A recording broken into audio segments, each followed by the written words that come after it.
好，来继续来看这个警政署按算明年要来换新型的无线电，因为现有的无线电的装备老旧，嘛无定位的功能。警政署已经骗38亿的预算要来采买，未来无线电的通讯会当来涵盖到全国各地，若拄到紧急的状况，嘛会当马上来支援。现在麻烦南姐，我有一台车啊。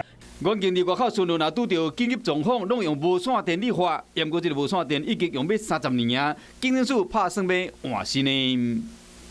4东1、4东1、4东东呼叫。一般值班台若咧发警网出动的时，拢是2人一组，会以分局牵制中心做一个范围，跨区恐惊就听袂到。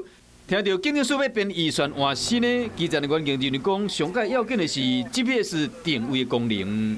紧急救助功能，因为我们目前无线电的话，它只会告知说哪一支无线电有发出求救信号，但是没办法确切知道那位同仁发出求救信号的同仁的位置在哪里。这样的话，可能要帮忙支援的部分的话，可能还是会有时间上会有落差。 台北市无线电嘛是新的，伫信号较歹所在，会使卡网络电话登去牵制中心。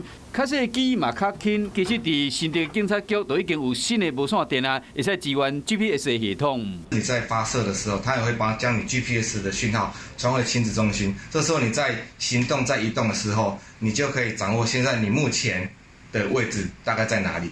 毕竟，阮经历外口执行勤务，无论是派遣、回报，还是要紧急呼救，拢需要挖靠无线电。未来警政署换这个所谓无线电，若加加方便，经过 GPS 的定位系统，保密性嘛有增加。